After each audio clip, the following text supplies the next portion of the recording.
You know, I think in any walk of life or in any sport, I think you have to believe in yourself. You have to have belief, because if you don't, then no one else will.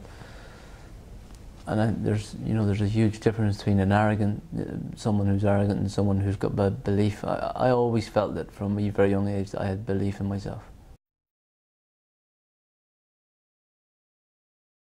He wasn't the best horse, but what he had was an unbelievable will to win. And obviously I got a lot of accolades for my ride and winning on him at Cheltenham, which was fantastic, but I kind of felt that the horse never got the credit that he deserved, you know. And he just had an amazing will to win and an amazing heart, and just a very likeable horse. And you know, he won twice in him at the Cheltenham Festival, and unfortunately he got tragically killed in the Irish Grand National. And I watched that day, and I remember watching and thinking, "Oh, it's all right. It's getting up." And then he fell, and the horse behind him hit him, and basically, you know, and the way you talk about it in the book, got fatally injured. Yeah, it was very emotional, you know, because he was a horse that had given me one of my greatest days in racing, you know, and he won twice at the Cheltenham Festival, and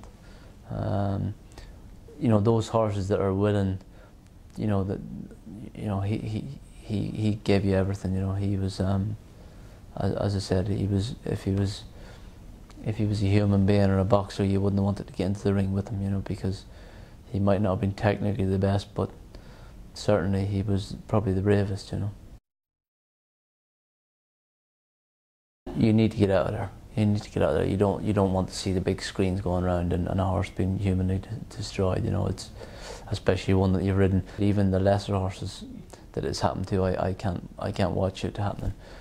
But you know, tragedy happens in every walk of life. It's not just in horse racing, you know. So. But with Wichita, it was the thing that the horse was fine. He was getting up, and then. Yeah, you know, I thought he was going to be okay, you know, from the noise that he was making, and when he tried to get up, the groans, and I kind of remember sitting on his head to make sure he didn't try and get up, because I thought he was going to cause himself more pain. And once I had a vet there and that, I just wanted to get out of there, you know. And I didn't want to hear any noises or, you know. Okay. So.